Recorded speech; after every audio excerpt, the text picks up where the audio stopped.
Ashamaa dhaggeeffattootaa fi kabajamtoota maatiiwwan miidiyaa Kiilolee odeeffannoo wayitaawoo ta'an yeroo maraa qabannee isiniif dhiyeessinaa. Turtiin keessan hamma dhuma qophiitti nu waliin haa ta'u. Shiftaan bosonatti haftee guuramaa jirti. Godina Horroo Guduruu Wallaggaa aanaa Horroo Bulluqa ganda Dachaa Cabriitti raayyaan ittisa biyyaa garee shiftaa Abaawo Shanee uummata saamaa turte irratti tarkaanfii fudhateen kaan adabuun kanneen harkaan qabuu danda'ee jira.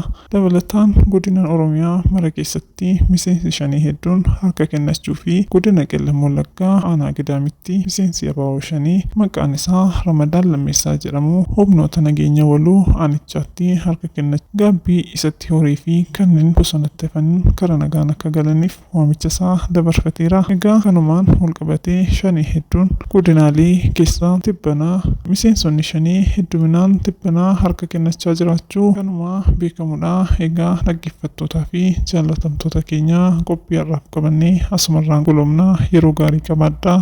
Galatoomaa.